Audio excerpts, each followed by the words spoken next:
JobVite sponsors the ongoing series on talent acquisition at the Human Capital Institute. To learn more about JobVite, please visit www.jobvite.com.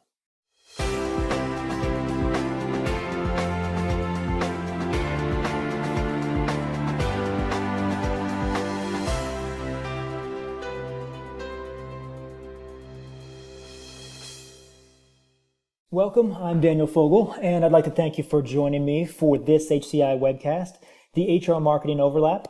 Today we are joined by Matt Charney, Managing Editor at Recruiting Daily, and he is here to discuss the relationship and interplay between marketing and HR and how that can be used to best benefit the firm. Matt, why don't you tell our members a little bit about yourself?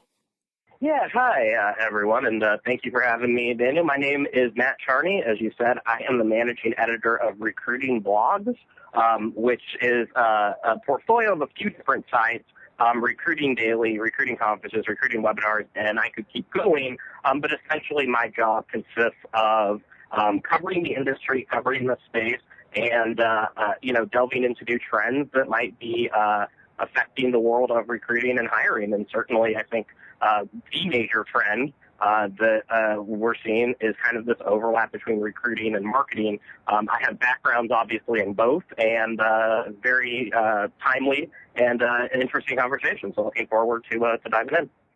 Great. And members, if you are not familiar with Matt's blog, definitely give that one a view. I've been a reader for quite a while, and his stuff is fantastic. So get over there and take a peek at that. And I do want to, again, just say thank you, Matt, for joining me today to kind of go over this. But let's dive right in.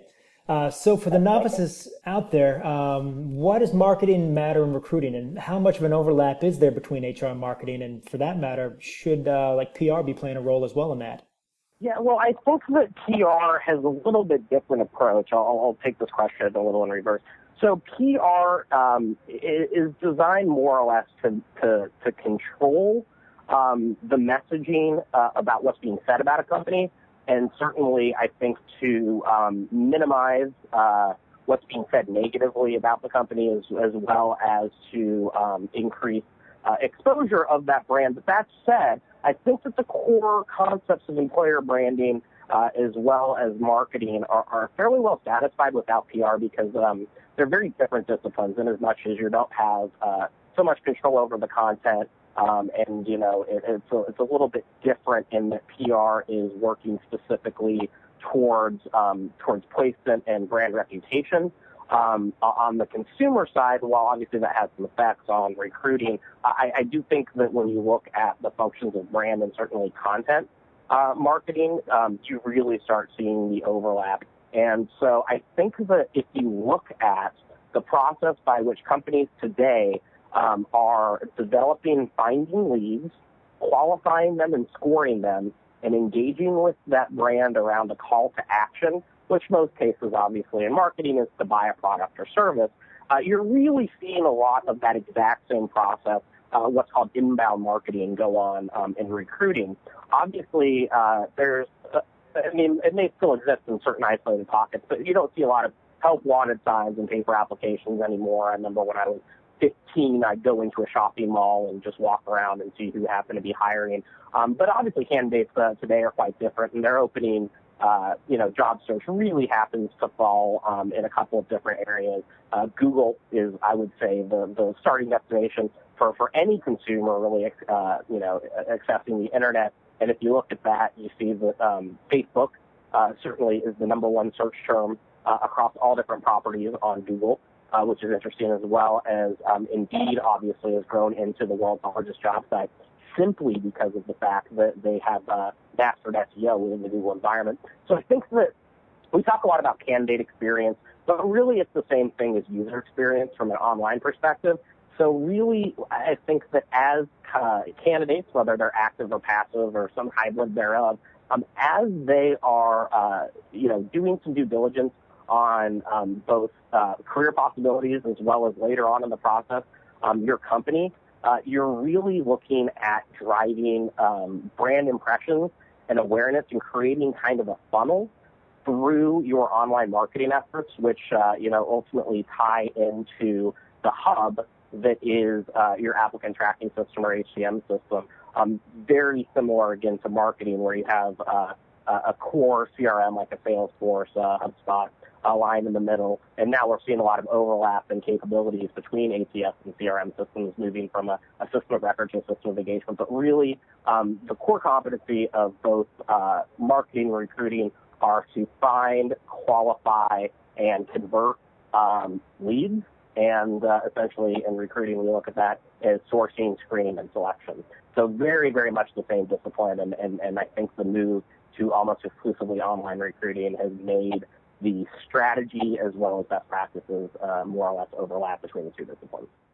I love what you said about the user experience. I think we could probably dive into like an entire other series of podcasts on the user experience and the change and how that's adjusting for a candidate experience, candidate expectation kind of right now to 20 years ago. But I wanted to ask you if you could maybe offer some advice or pointers for connecting with the marketing department, maybe any common language or verbiage that our members should know about if they're not familiar with the marketing, or ways that they can kind of connect to and kind of engage on their level and help kind of grow that kind of relationship.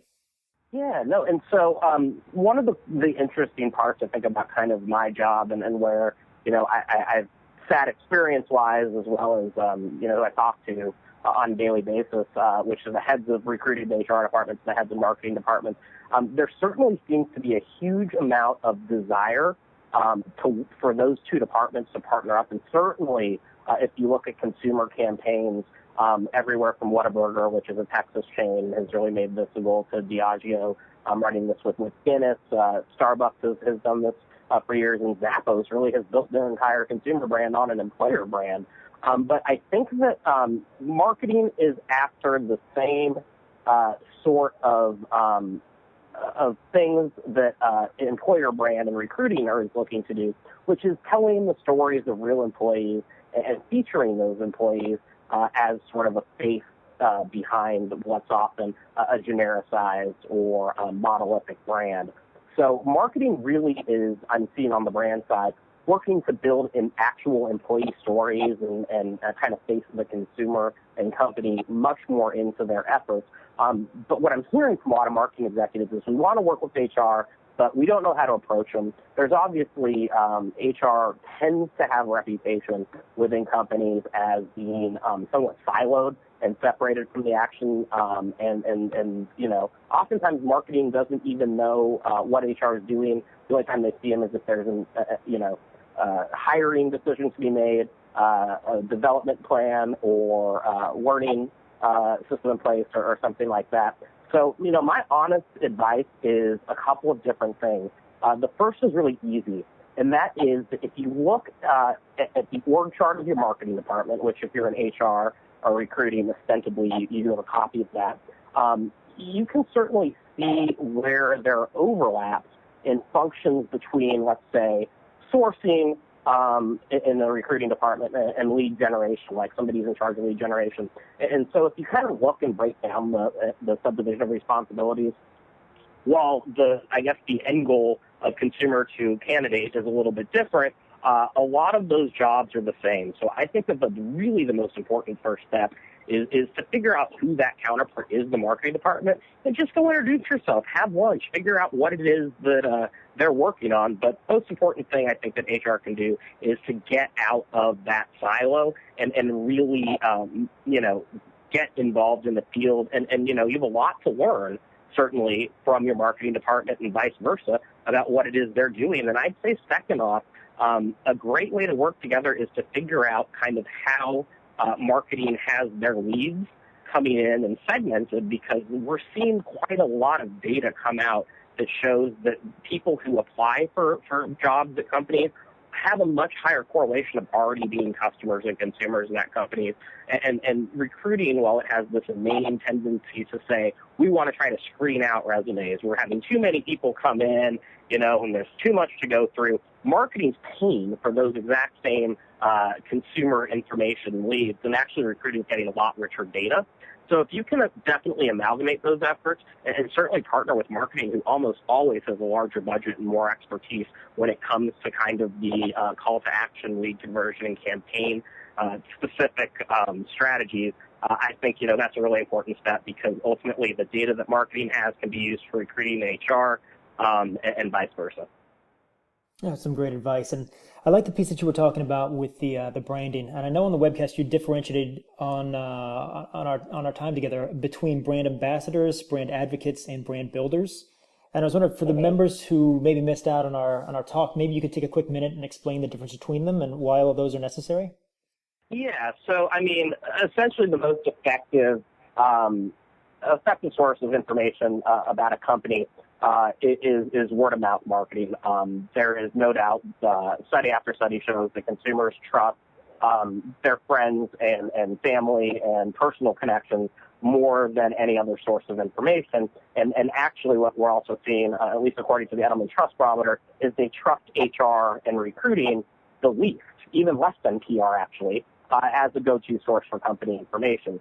So that's why it's really important, I would say, to build out a program whereby you have identified your top subject matter experts within various functions, finance, IT, accounting, who are your A players. And really, I guess, deputizing them to go out and speak on your company's behalf and work with them to see what a career there is really like. But I would like to emphasize the fact that if you just open it up to anyone in your workforce who's interested in helping to drive employee brand awareness, you might not always be getting A players. So what you really want to do if you're trying to get top talent is find out who your top performers are and get them involved in the process as opposed to just opening up or finding that employee who may be good on Twitter. The fact of the matter, too, is that even though they might not be mentioning your brand online or your what it is to like work there, we all see, pictures of people's offices that they're putting up on Facebook or, references to work. So I think it's really important that recruiting and HR be involved in that conversation and certainly know who is out there talking about work and working to refine not only those messages, but also take some of those assets and people who are already out there and using that both to develop potential brand advocates, the marketplace, as well as using the source of feedback, because oftentimes if people know HR is listening and responding and engaging to social, not only are they going to obviously be a little bit more in step with messaging and probably a little bit less disparaging, it's also a great feedback vehicle as well. But at the end of the day, I think that while we talk about brand ambassadorship as being something that we task our employees with, today's recruiter is a brand ambassador. So when you talk about being the face of the brand, being that first person that somebody who comes into contact with the brand as a candidate, comes into contact with, and really their first friend or relationship oftentimes within a company, a recruiter has to understand that rather than go out looking for brand ambassadors or set up these programs or, stay behind the scenes with that gatekeeper mentality, really getting out in front and being the face of the brand and providing easy avenues through social outlets, career sites, wherever, so that, really you're out there as the face of the franchise, for lack of a better word. That's the whole job of a recruiter, is to be a brand ambassador. So if you can't set a lead, if you can't lead by example as a brand ambassador, you really have no place tasking other employees to do it for you. No, and I love that point. I always felt in the recruitment work that I did that the very first thing that you are selling as a recruiter before you even get to the company is a little bit of you're selling yourself. And the more that you're kind of, you learn those things about that candidate, you want to kind of build a little bit of that trust and start that relationship so you can kind of build upon it. But if you are not great really with being your own brand ambassador and being the first, first man on the line on that, you're right. It's something that's not destined to have a great success for you.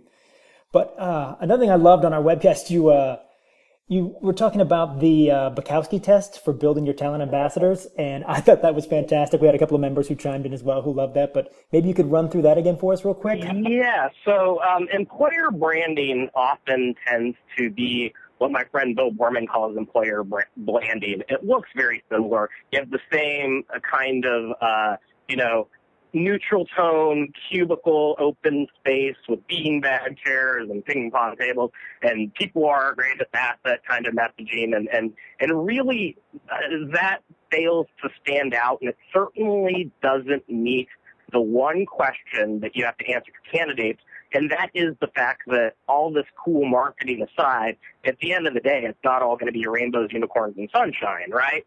So the Bukowski test is essentially when you're building an employer brand and really marketing, either working at your company or individual positions, you have to answer and overcome the question that Charles Bukowski, who's one of my favorite authors / poets, set out in his book in 1975 called Factotum. And it's this, and it's a little long, so I'll read slowly. How in the hell could a man enjoy being awakened at 8:30 a.m. by an alarm clock, leap out of bed, dress, force speed, shit, piss, brush teeth and hair, and fight traffic to get to a place where essentially you made lots of money for somebody else and were asked to be grateful for the opportunity to do so? So I think in that quote, really what Bukowski did, and he always has done so well, is just cut through all that training stuff to the reality, the granular reality of what every day is like at work. And the fact is it's work. That's why we call it that. So if you can answer that question and those points convincingly, why somebody would feel compelled to go through, the less fun side of work, but do so at your company, then really you've won from an employer brand and employer value proposition perspective. I love that. So what about the members with firms that are currently maybe in the middle of like a poor brand perception kind of wave? Where should they start to rectify that? Would you say it's a bit like running triage in the emergency department? You find the most serious issues first and try to get to work on those? Or I guess how would you start tackling that problem of having that poor brand perception at the beginning? Well, I think that there are two different ways to approach the answer to that question. One is if you have a poor consumer brand, but at the same time you have a non-existent employer brand, that, and there are companies, AT&T would be a good example, Comcast, other companies that are not known for best level customer service. There's a negative buzz about them. I think really the first perception, or the first step, really, from an employer brand perspective, is pointing out that the consumer side is very different than what it's like to actually work there. So, I would say that the most important first step is to create a differentiated employer brand that talks about careers and puts a focus on the individual rather than on the product. That's the most common thing. Now, if you have a horrible employer brand, and you've burned through a lot of employees, you have terrible Glassdoor reviews, there are certain companies within smaller industries, pharma, biotech, financial services, where word certainly gets around that it's not an employer choice. I don't see it as running triage so much as it is engaging. So figuring out really, and in a very honest way, what the recurring themes are, what some of the problems are, and really working to build messaging and awareness against those.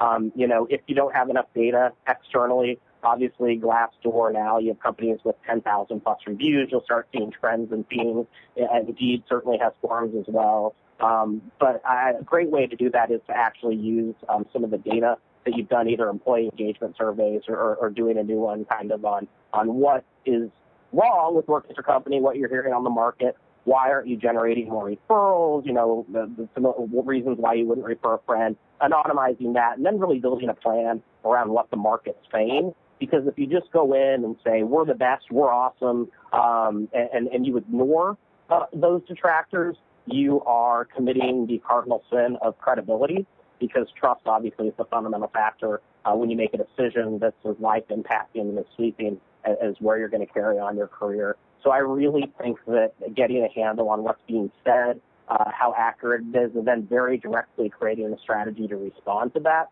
is the most important step to differentiate an employer brand. And again, it comes back to getting your face out there as a person, because oftentimes people will make these associations with these monolithic publicly traded brands and avatars, but I think once they get the sense that there are real people doing real jobs and having real careers there, then you've already won half the battle, because you have humanized what is oftentimes seen as sort of a depersonalized and sometimes negatively perceived brand.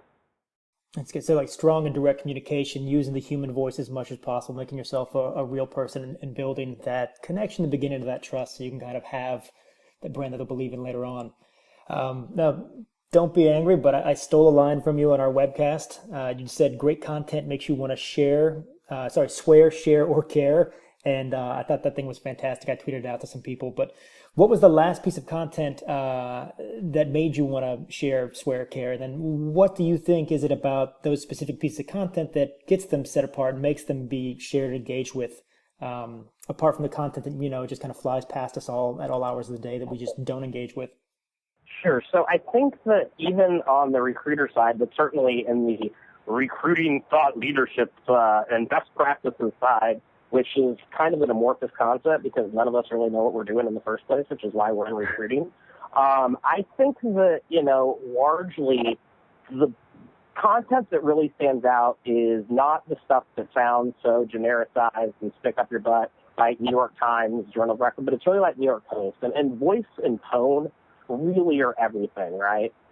So for me, and what I think makes content stand out is simply content that tells personal stories and anecdotes from a primary source rather than a secondary source. So something that's actually in the voice of somebody that tells a real story with the beginning, middle, and the end, rather than, according to this study, 72% of people, blah, blah, blah. Nobody cares about data or aggregate figures or even company marketing. They really care about the stories of individual people. And so I think to that end, one story that's come out in the last couple of weeks that really I wanted to share and struck me was a woman who works for me who's not a writer, but at the same time great marketer. She created a very personal story wrapped into obviously what Obama has been doing recently to sign an executive order prohibiting LGBT discrimination among federal contractors. But I didn't realize prior to her writing this article for us that you could still in this country be fired for coming out at work.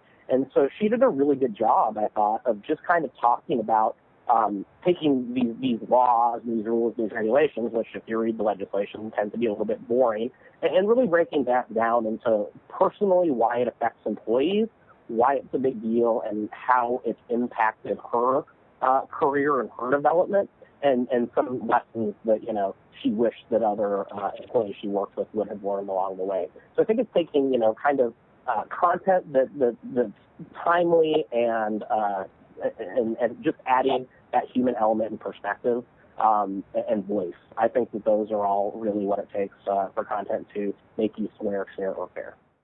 Oh, great. Well, hopefully that will help some of our members who are out there crafting, creating content and find a way to make that relatable and create kind of emotional kind of connection with that. I want to say thank you so much to Matt for joining us today for this conversation.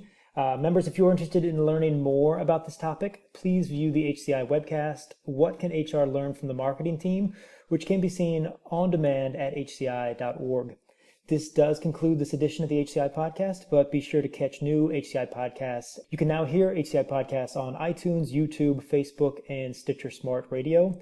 We'd like to thank our sponsor, JobVite, for making this podcast possible, and remind listeners to join us on the web at hci.org for more information on this and other topics.